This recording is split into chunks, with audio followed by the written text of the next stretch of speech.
gitu ya.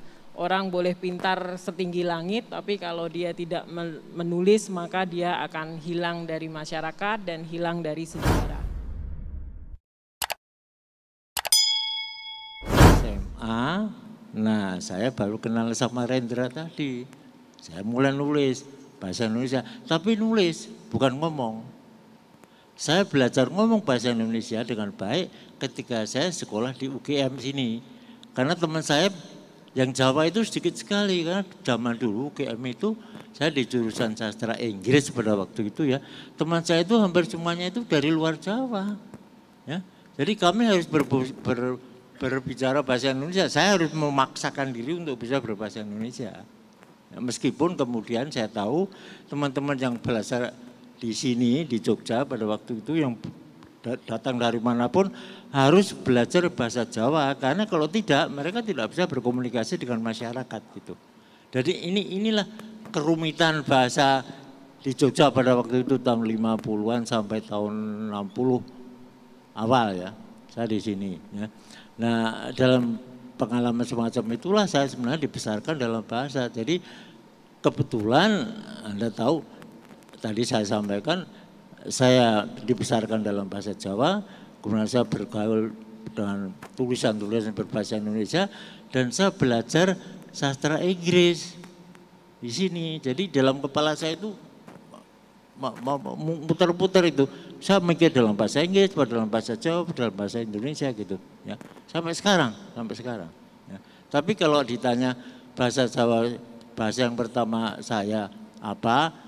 Itu kan dari ngitung. Kalau menghitung itulah tanda bahwa dia itu bahasa yang menjadi miliknya itu.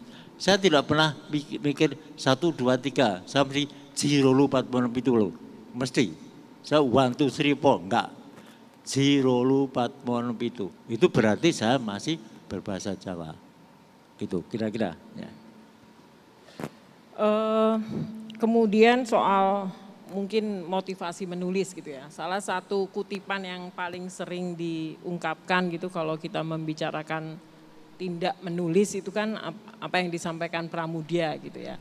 Orang boleh pintar setinggi langit, tapi kalau dia tidak menulis maka dia akan hilang dari masyarakat dan hilang dari sejarah. Kalau untuk Pak Sapardi dan Mas Seno sebenarnya bagaimana sih tindakan menulis itu sendiri bisa merepresentasikan diri atau apa, mungkin sikap, ideologi, sebenarnya apa menulis punya arah ke sana, representasi dari diri gitu. Ya saya kira saya menemukan bahwa membaca itu sangat menarik ya, ada passion besar baca gitu. Dan saya menemukan perbedaan juga, ya, ini politik identitas ya, perbedaan juga dengan anak-anak lain atau SD itu, saya baca yang lain tidak. Gitu. Gitu ya. Dan waktu itu saya sudah bertemu itu ya. Jadi saya dengan seorang teman itu sama-sama membaca misalnya Rahasia Salib Mesir Kuno. Karya Ellery Queen ya bahasa Indonesia itu.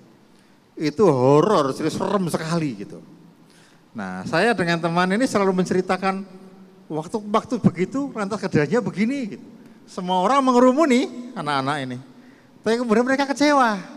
Oh, cuma cerita gitu. Cuma cerita gitu. Ya, tapi waktu itu saya sudah merasa, ya emang kenapa kalau cerita gitu. Ya. Tapi merasa berbeda gitu. Nah, tapi waktu itu perbedaan itu ditegaskan ya, oleh majalah Dinding gitu. Ya. Jadi saya baca itu juga baca misalnya kisah Kabayan itu ya, humor-humor Kabayan dalam cerita rakyat yang ditulis oleh Adiat Kartamiharja, itu penulis ateis ya. Dia juga menulis Kabayan. Itu humor yang lucu-lucu sekali. Ya. Misalnya gini, Kabayan sedang apa?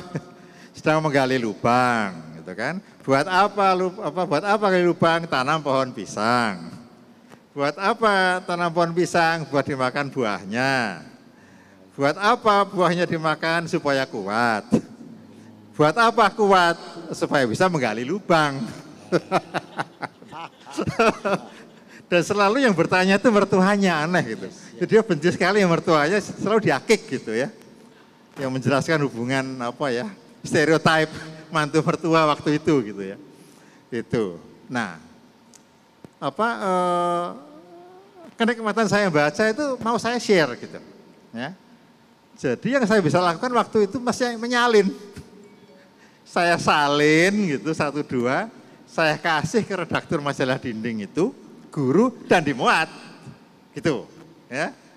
Meskipun meskipun itu plagiarisme, kalau sumbernya enggak ada, tapi orang suka baca semua. Nah, itu mulai ada perbedaan ini, ya. Yang menulis dan yang membaca gitu, ya. Dan kemudian saya bikin sendiri akhirnya humor semacam itu. Tanya jawab gitu. Nah, itu saya kira itu karya pertama itu, humor dimuat gitu. Nah, saya kira itu yang paling penting ya saya kira ya. Bahwa membagi kenikmatan membaca dari menyalin bacaan itu dan suatu ketika menulisnya sendiri gitu. Tetap masih dengan mentalitas membagi gitu. Apa yang saya rasakan itu saya alami kalau dahsyat buat saya, mesti bisa dahsyat juga dong buat orang lain. Nah, tapi untuk mencapai kemampuan menuliskan yang dahsyat itu masih lama. Saya kira sampai sekarang juga belum mencapai itu. Masih. Kalau Pak Sapardi gimana? Bagaimana ya tindakan menulis itu sebenarnya bisa merepresentasikan motif hidup gitu. Begini, saya itu selalu mikir kalau misalnya di sekolah-sekolah itu kan anak-anak diajari menulis segala macam toh, kemudian dinilai segala macam, saya bilang, walah kalau semua jadi penulis, ya sang baca tulisan saya siapa gitu loh. Jadi saya kira kalau sekolah itu bukannya mengajari orang